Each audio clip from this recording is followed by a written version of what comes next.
Kau masuk sebelah aku keret kau.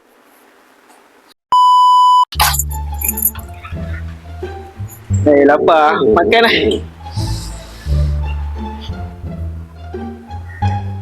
Ni dah gerak tu. Lima. Ayo, cepat. Aduh, kau ni.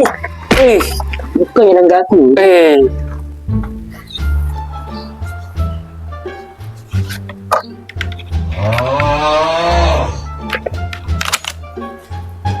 Dah boleh. Masuk, jom. Jom.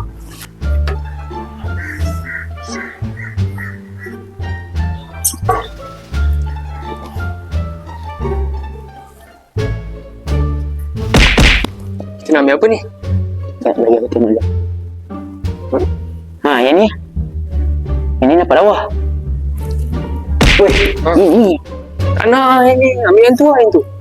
Yang tu. Boleh lah.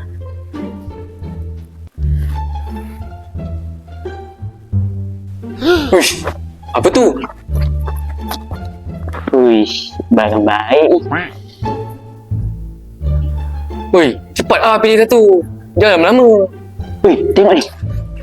Lain macam design dia. Sedap mat band tadi.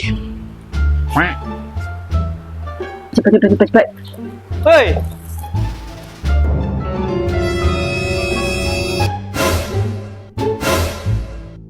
Oi, duit.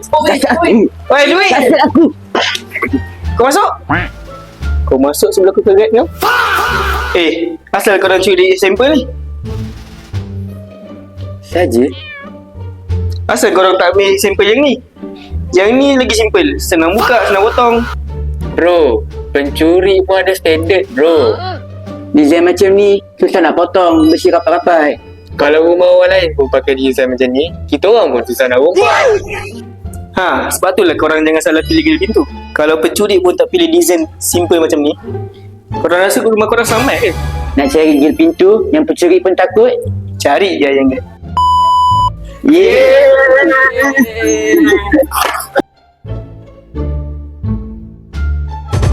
Explosions, iron guards,